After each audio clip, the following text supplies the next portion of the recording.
Kompas TV, independen, terpercaya.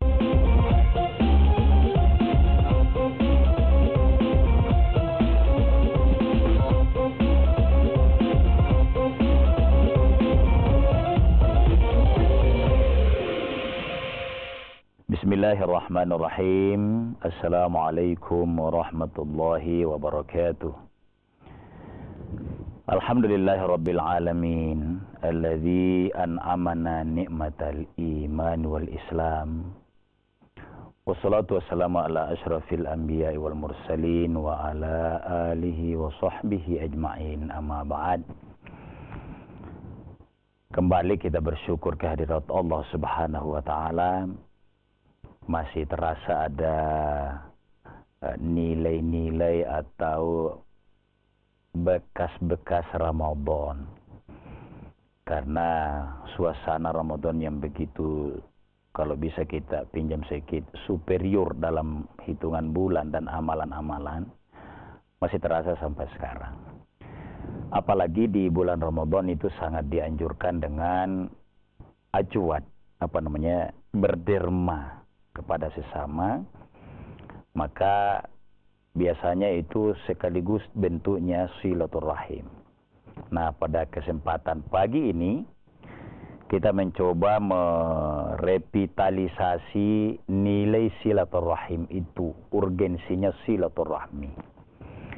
Mohon izin pemirsa sekalian kalau saya harus mereview sedikit tentang silaturahim itu dari segi istilahan dulu.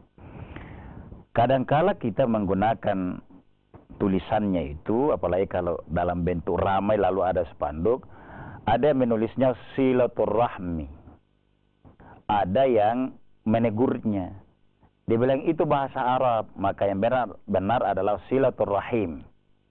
Nah, menurut saya itulah masyahata fil istilahi.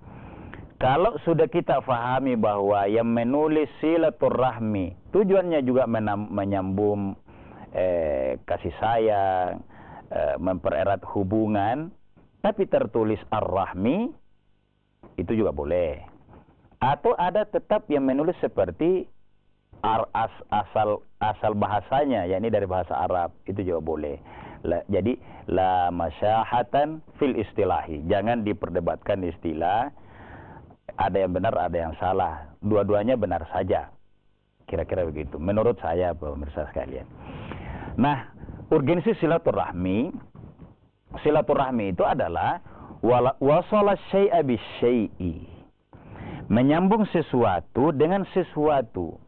Au dhammahu ilaihi. Atau sekaligus mengumpulnya. Kenapa maknanya begini? Menyambung sesuatu dengan sesuatu itu kan boleh jadi nyambung berjarak. Tapi kalau sekalian dhamma yang dipakai digabung dalam satu tempat, itu lebih pas. Jadi dia akan masuk kepada hadis Rasulullah SAW bahwa barang siapa yang bertemu sesamanya muslim, atau bahasa aslinya tidak bertemu dua orang muslim, hatta yatasafaha, sampai ia bersalaman. Jadi tasafaha itu bersalaman. Nah, dia tidak berpisah kecuali keduanya telah berguguran dosanya sebelum ditarik tangannya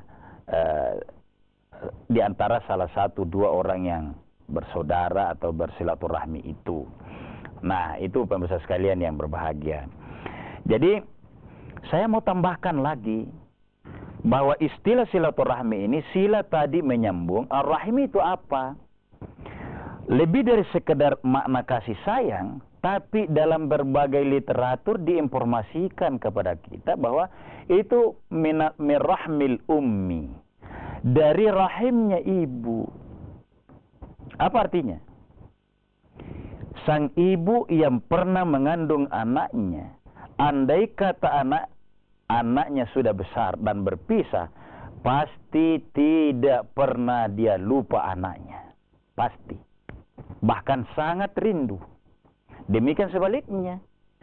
anak yang pernah dikandung oleh rahim ibunya, sesukses apapun pada saat ia besar, mungkin juga ada keharusan meninggalkan di mana sang ibu tinggal. Apalagi kalau sang ibu tidak mau ikut, karena biasa ibu kita itu luar biasa, butuh perjuangan mengajaknya untuk hidup bersama kita karena di tempat tugas. Tapi sang ibu kadang-kala tidak mau. Sejauh manapun sang anak yang pernah dikandung oleh rahim ibunya, tidak akan pernah lupa sama ibunya. Kasih sayang itulah yang dipererat pada saat kita berbicara tentang silaturahim. Maknanya apa ini? Menyambung, mempererat silaturahim, bukan basa-basi. Dia adalah niat yang tulus dari dalam, merasakan bahwa silaturahim itu adalah syariatnya Allah Subhanahu wa Ta'ala. Dan kita merasakan bahwa silaturahim itu kalau kita pernah lakukan, apalagi kita di Indonesia kan silaturahim lebih diistilahkan terbatas ya. Kita sering pakai bahasa Indonesia deh, substansinya sama. Bahasa Indonesianya apa Ustaz? Kedengarannya Arab, padahal Indonesia asli itu. Produk Indonesia. Halal bihalal. Itu dalam struktur nahwunya bahasa Arab. Tidak dikenal begitu, struktur kata begitu. Tapi dia produk Indonesia yang sehakikat, semakna betul dengan silaturahim yang ajaran utama dalam Islam itu. Nah, ini penting kita coba review lagi bahwa ternyata silaturahim yang kita sambung itu, pererat itu bukan basa-basi, penuh keterbukaan. Kalau minta maaf betul-betul saling memaafkan lahir dan batin. Kita lanjutkan setelah jeda berikut.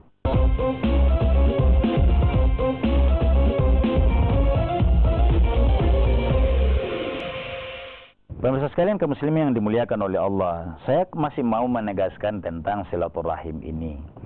Karena betul-betul itu substansinya. Saya coba nukil, saya tulis di catatan harian saya. Fahiyal ihsanu ilal aqaribi. Silaturahim itu adalah berbuat baik, ihsan. Jadi wahiyal ihsanu berperilaku baik ilal aqaribi kepada karib kerabat, keluarga, sahabat, teman, berbuat baik. Ala hasbil wasili wal mausuli.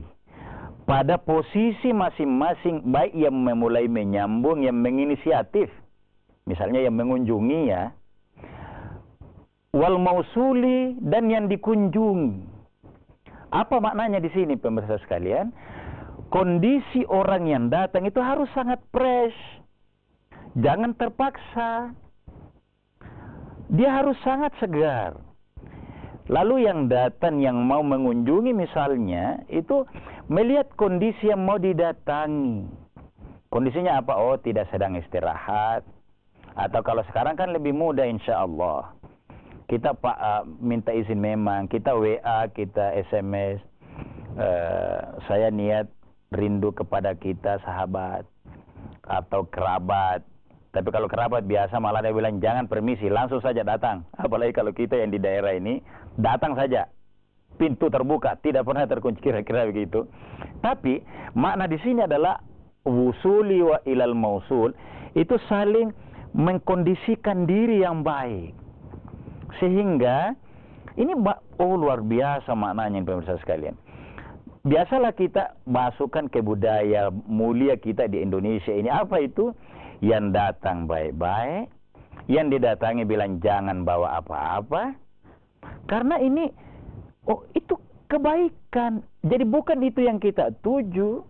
Tapi juga bisa juga kalau lagi lapar dengan buras, ketupat, boleh. Tapi ini yang dimaksud, al-ihsanu ilal aqarib, berbuat baik pada kerabat, baik yang datang maupun yang didatangi, sama-sama berbuat baik. Nah, pemirsa sekalian yang berbahagia, fataratan dalam kondisi silaturahim yang demikian, fataratan kadangkala kondisinya bil mali, berbuat baik dalam menyambut silaturahim itu dengan harta, memberikan. Saya mungkin ada di antara kita mau bersilaturahim kepada kerabat yang sama aja beruntungnya dengan kita. Tapi masa datang saja? Nah, kita mencoba mencari sesuatu yang menjadi wasilah, sarana penghubung itu boleh jadi hadiah kecil, karena yang dibutuhkan oleh sahabat kita itu, kerabat kita itu bukan mahalnya, tapi wasilahnya, buah tangan yang kita maksud oleh-oleh. Bil mali. Yang berikut, wataratan bil khidmati, boleh jadi juga dengan pelayanan. Nah, bil khidmah itu pelayanan yang misalnya kalau kita didatangi, kita biasa tidak mau kalah, malah semuanya menyiapkan di rumah. Ini budaya yang sangat baik. Ini bukan tradisi yang kosong, bukan. Budaya yang baik. Atau berkhidmat juga adalah pada saat keluarga kita itu butuh bukan sekedar pelayanan, tapi memang hal-hal yang misalnya dia sakit, kita datangi, kita luangkan waktu di situ. Apalagi kalau misalnya saya yang pernah dipelihara oleh tante, datang sehari bermalam, luar biasa. Itu bil khidmah. Itu silaturahim. Karena kan banyak di antara kita, ya jangan lupa, ibu kita, bapak kita bukan hanya yang melahirkan kita secara biologis. Yang kedua, ibu kita, bapak kita bukan hanya mertua kita. Jangan sekali-kali lupa, banyak di antara kita yang dipelihara selain oleh ibunya waktu kecil dengan berbagai kondisi. Dipelihara oleh tantenya, oleh tetangganya, bahkan kadang-kala disusui. Ini juga kerabat kita yang harus kita silaturahim. Bapak sekalian yang berbahagia, wataratan biziarati, kadang-kala juga dalam bentuk ziarah. Jadi kita datang ziarah, ziarah itu mengunjungi orang yang hidup, ya. Walaupun kadang-kala juga berziarah ke kuburan itu juga boleh. Wassalam, boleh juga dengan sekedar silaturahim itu ketemu di jalan. Jadi ini malah yang terakhir. Ketemu di jalan mengucapkan salam itu bagian silaturahim yang terakhir. Wa ghairu dzalik, dan semisalnya. Pemirsa sekalian kaum muslimin yang berbahagia, urgensi silaturahim itu sangat fundamental dalam Islam. Malah Rasulullah menegaskan, la yadkhulul jannata qati'ur rahmi. Luar biasa pemirsa sekalian. Tidak masuk surga qati'ur rahmi, orang yang suka memutus silaturahim. Jadi tidak kita akan merasa bahwa saya ada amalan yang baik di bulan Ramadan. Tadarrus ada, zakat, apalagi infak ada. Sehingga ini perlu ada yang kita bahwa ini ajaran fundamental dalam Islam. Memutuskan silaturahim itu diancam oleh Rasulullah, qati'ur rahmi la yadkhulul jannah. Nah, perlu juga kita bagaimana tadi wasilahnya selain yang 4 tadi. Bagaimana kalau era sekarang, Ustaz? Era teknologi yang semakin canggih membantu kita. Apalagi hari ini, Masya Allah, undang-mengundang itu sudah cukup lewat WA, SMS malah mulai ditinggal karena dia tidak bergrup kalau itu. Dengan itu, ya saya katakan itu juga bagian dari silaturahim, tapi lebih kepada sarana. Bukankah misalnya bangsa kita meliburkan untuk sebelum Lebaran dan setelah, ya, khususnya di momen Ramadan yang baru-baru lewat ini, menyambung silaturahim, tidak ada salahnya untuk saling kunjung mengunjungi. Saya kepada hadis yang pertama tadi, tidak bertemu 2 orang hamba Allah sesama muslim selama ia bersalaman, belum dicabut tangannya, itu sudah diampuni dosanya.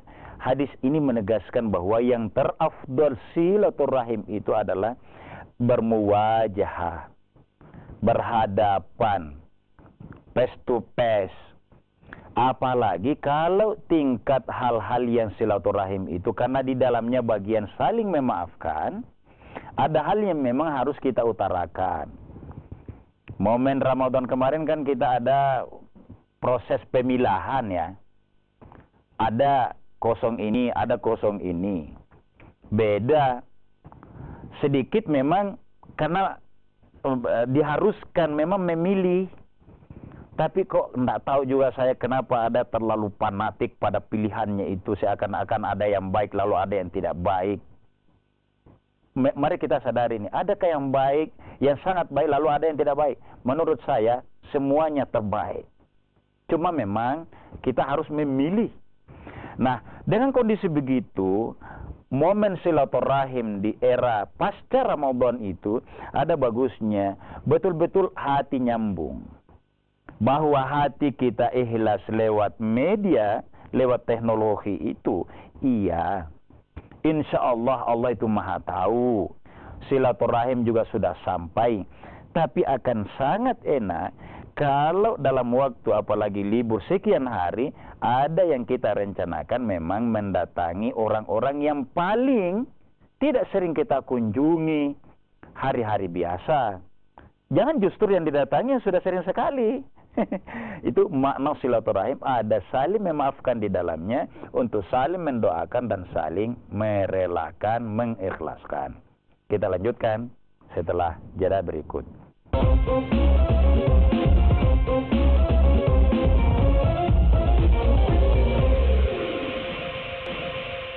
Kaum muslimin dan pemirsa sekalian, kita bersyukur tentu Allah mengkaruniakan kepada kita, atau kalau saya seringkali mengistilahkan, menghadiahkan kepada kita Ramadan yang baru-baru lewat, beramal di dalamnya, insya Allah diampuni dosa kita oleh Allah, tinggal mempertahankan kebaikan-kebaikan itu ke depan. Lewat tentu juga silaturahim. Kenapa silaturahim?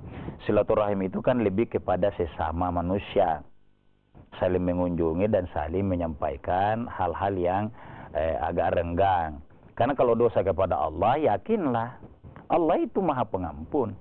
Tapi Allah menyisahkan sebagian, saya mengampuni kamu, tapi kalau haknya hambaku yang lain, ya minta restu, minta maaf dari hambaku. Fa'fu, lalu saya maafkan.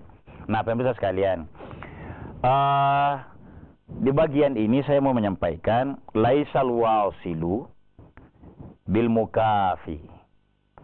Belum dimaksud hakikat menyambung silaturahim itu kalau hanya seri. Seri maksudnya sudah datang mengunjungi. Walakinnal wasilu, penghubung silaturahim yang sejati. Kalau orang bilang orang kuat memaafkan yang sejati itu adalah alladzi qata'aka rahimtahu. Orang yang memang kita rasa membelakangi kita, dia masih ada rasa-rasa karena beda kemarin, dia belum ridho. Lalu kita mencari cara. Cari caranya, jangan sekedar datang. Terutama kemarin di Pilpres misalnya, jangan sekedar datang. Cari momen yang sangat baik.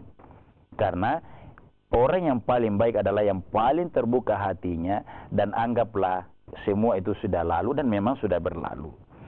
Orang yang sengajalah memutuskan kepada kita, itu yang kita silaturahim, yang kita prioritaskan. Saya katakan tadi, justru jangan yang disilaturahim yang sudah sebulan sebelumnya. Bukan berarti tidak boleh, tapi kurangi hal-hal, momen-momen yang kita ada ganjalan. Menurut saya, dan saya rasakan ini, kalau pernah ada beda pendapat dengan orang, terbawa rasa, itu agak berkesan. Nah, ini yang perlu dilakukan silaturahim agar betul-betul plong, nol, tidak ada lagi hijab di antaranya. Nah, pemirsa sekalian, izin kalau saya tambahkan, silaturahim, karena momennya ini kita semuanya ada yang sudah dewasa, ada juga anak muda. Sekarang caranya silaturahim itu, jangan di antara kita ada yang salah kaprah. Silaturahim sebagai syariat agama, dia harus sama persis dari niat awalnya hingga akhirnya. Jangan ada hal-hal di dalam yang lebih. Apa yang lebih itu? Hal-hal yang mubazir. Batasan-batasan agama harus tetap jelas. Misalnya, sudah kita mau silaturahim. Dalam silaturahim itu, atau kalau hari-hari ke depan yang akan mayoritas kita lihat di spanduk-spanduk kalau kita kumpul, reunian segala macam itu, apakah ke kampung atau di alumni-alumni, masih itu yang dicerita. Satu yang dicerita, kemarin saya begini, saya tidak suka ini karena begini. Kalau itu masih dilanjutkan, belum kita berkata semua terbaik, ya bukan silaturahim. Itu namanya terjebak. Itu kumpul semata itu. Justru yang bagus, lupakan. Kita kerja kembali ke produksi, ke profesi kita dan aktivitas kita masing-masing. Itu kita lupakan itu. Kemudian reunian juga. Bagaimana sih reunian? Maksudnya, Ustaz? Reunian yang kita maksud adalah betul-betul reunian dewasa. Yang diagendakan hal-hal yang menyejukkan, yang mendatangkan ingatan-ingatan prestasi, proses, bahkan teman-teman yang lalu, yang lebih sukses dari kita. Itu yang penting. Bukan justru mencari secara membedakan teman-teman yang memang perlu diperhatikan. Tapi kalau untuk didatangi, di support, itu bagus. Bukan dicerita. Termasuk di dalamnya hal-hal yang tidak baik. Misalnya, maaf kalau saya menyebut itu, terlalu leluasa. Kalau istilah yang sering digunakan oleh Ustaz, rasa-rasa yang dulu bersemi lagi di era sekarang itu jangan. Kita lakukanlah lebih dewasa lagi. Nah, pemirsa sekalian, sebagai kesimpulan, bahwa silaturahim pertama adalah ajaran yang substansi dalam Islam, karena saling memaafkan itu akan melahirkan jiwa-jiwa yang bersih. Makanya kita mengucapkan minal aizin wal faizin, mohon maaf lahir dan batin itu, sebab lahir dan batinnya kita akan sangat ringan dalam beraktivitas, termasuk menghambakan diri kepada Allah. Setelah dosa kepada Allah kita serius minta ampun, istighfar, juga kepada sesama manusia kita luangkan waktu dengan cara-cara yang baik tadi. Maka insya Allah kita betul-betul menjaga nilai fitrah kita, kesucian kita, sehingga kita berdoa begini. Taqabbalallahu minna wa minkum. Allah menerima amalan kami dan amalan kita semua. Siyamana wa siyamakum, puasa kita semua. Taqabbalallahu minkum, taqabbal ya karim. Allah yang maha mulia menerima amalan kita juga insya Allah secara mulia. Sekarang kita saling memaafkan. Mohon maaf, lahir dan batin, itu maknanya minal aizin wal faizin. Mudah-mudahan demikian Allah mengampuni segala dosa kita dengan disambung oleh silaturahim dalam kehidupan kita pasca Ramadan kemarin. Mohon maaf atas segala kekurangan. Hadanallahu wa iyyakum ajma'in. Wassalamualaikum warahmatullahi wabarakatuh.